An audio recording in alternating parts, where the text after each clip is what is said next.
Assalamualaikum warahmatullahi wabarakatuh. Kami dari kelompok 5 akan bawakan presentasi mengenai amorphous silicon sebagai second generation PV solar cell. Saya pertama-tama Nabila Jasmine akan bawakan pembukaan mengenai amorphous silicon second gen PV. Generasi solar cell. Jadi untuk teknologi solar cell sendiri dibagi menjadi 3 generasi yang semuanya dibagi dari seberapa maju penggunaannya. Untuk generasi pertama ada namanya crystalline silicon solar cell. Dan untuk generasi kedua sudah digunakan penggunaan teknologi thin film atau film tipis. Contohnya seperti amorphous silicon atau copper, indium, gallium, selenide, dan lain-lain. Untuk generasi ketiga dari solar cell, jadi penggunaan teknologi ini lebih maju, cuman dia tuh tidak sekomersial generasi kedua. Contohnya seperti organic photovoltaics atau OPV, lalu copper zinc tin sulfate CZTS, dan lain-lain. Dapat dilihat di sini untuk generasi solar cell. Di sini OPV yang warna biru adalah generasi ketiga. Dia berada di nilai 11,5 atau yang paling rendah. Sementara contohnya adalah amorphous silicon yang sebagai second generation solar cell. Dia berada di atasnya persis di nilai 14. Dapat dilihat bahwa yang nggak paling tinggi juga sih, cuman yang moderately tinggi adalah yang monocrystalline silicon. Itu adalah generasi pertama.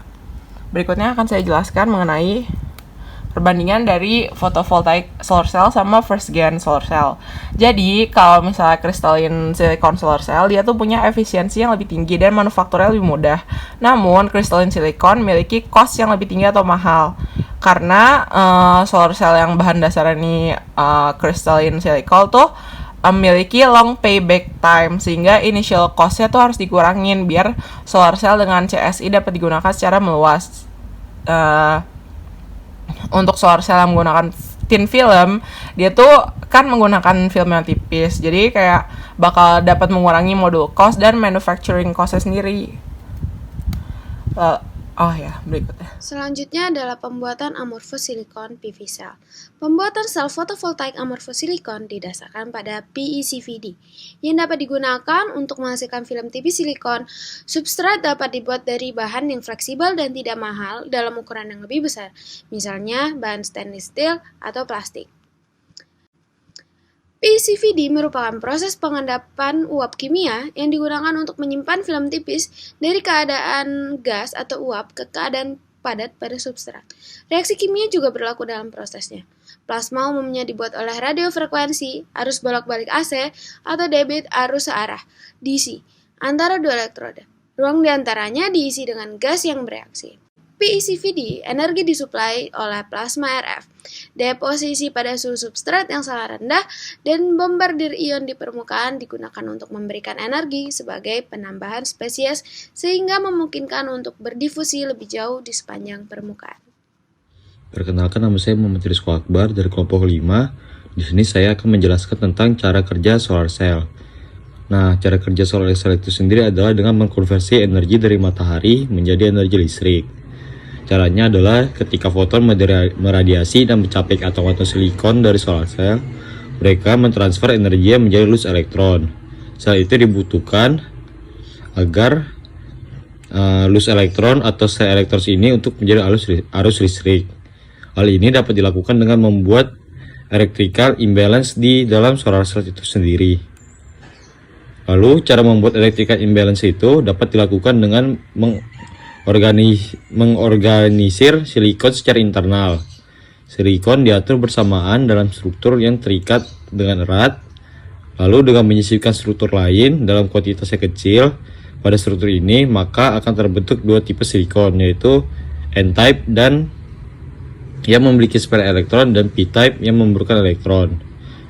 Lalu ketika kedua material ini ditempatkan bersebelahan di dalam solar cell, spare elektron dari N-type akan melompat mengisi kosongan pada P-type, sehingga menciptakan electrical field pada sel. Karena silikon adalah semikonduktor, maka ia dapat berperan sebagai insulator dan dapat mempertahankan ring balance ini. Nah, untuk yang kami bahas adalah amorphous silicon pada generasi kedua. Nah, amorphous silicon ini memiliki band gap yang lebih besar daripada CSI, yaitu pada generasi 1, sehingga memiliki absorpsi yang lebih kuat. Nah, tetapi amorphous silicon terbatas dalam penggunaannya karena memiliki keefektifan yang rendah dan bermasalah photon induced degradation. Selanjutnya, saya akan menjelaskan tentang performa amorphous silicon. Nah, dibanding dengan conventional wafer-based silicon, amorphous silicon ini menggunakan struktur yang diorganisir secara acak atau randomly organized structure. Struktur ini menghasilkan celah pita yang lebih tinggi dari 1,7 elektron volt dan dibandingkan dengan 1,1 elektron volt untuk silikon. Nah, karena ini penyerapan yang lebih kuat di wilayah spektrum yang terlihat, yaitu kurang cocok dengan inframerah. Nah, penyerapan yang lebih kuat ini menyebabkan lapisan tipis silikon di wilayah 300 nanometer memungkinkan sel yang ringan daripada silikon dan dengan potensi fleksibilitas yang tinggi. Selama produksi, silikon amorphous memiliki emisi gas rumah kaca dan waktu pengembalian energi yang signifikan lebih tinggi.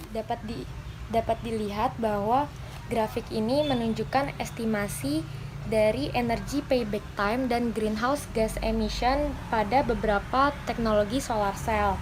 Dapat dilihat bahwa amorphous silicon memiliki energy payback time yang sangat tinggi, yaitu sekitar 20 hingga 35 tahun. Nah, garis hijau ini menunjukkan efisiensi record, yaitu di sekitar 15%. Nah, garis biru ini menunjukkan greenhouse gas emission.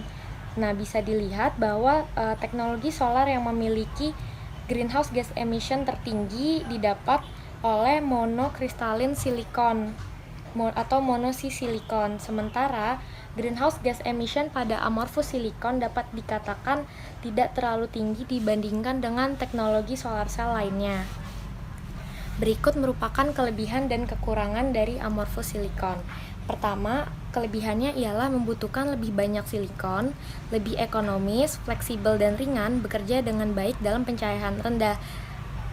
Namun, kekurangannya memiliki efisiensi rate yang rendah, cenderung lebih cepat terdegradasi, dan membutuhkan lebih banyak solar panel untuk mendapatkan listrik yang sama dengan crystalline base. Pada intinya, amorphous silicon cell ini memiliki masa depan yang cerah dibandingkan dengan teknologi solar cell lainnya.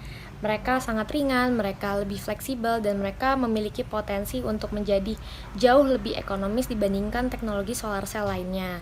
Namun masih sangat bersaing dengan monopolikristalin silikon solar cell. Sekian presentasi dari kelompok kami, kurang lebihnya mohon maaf. Wassalamualaikum warahmatullahi wabarakatuh.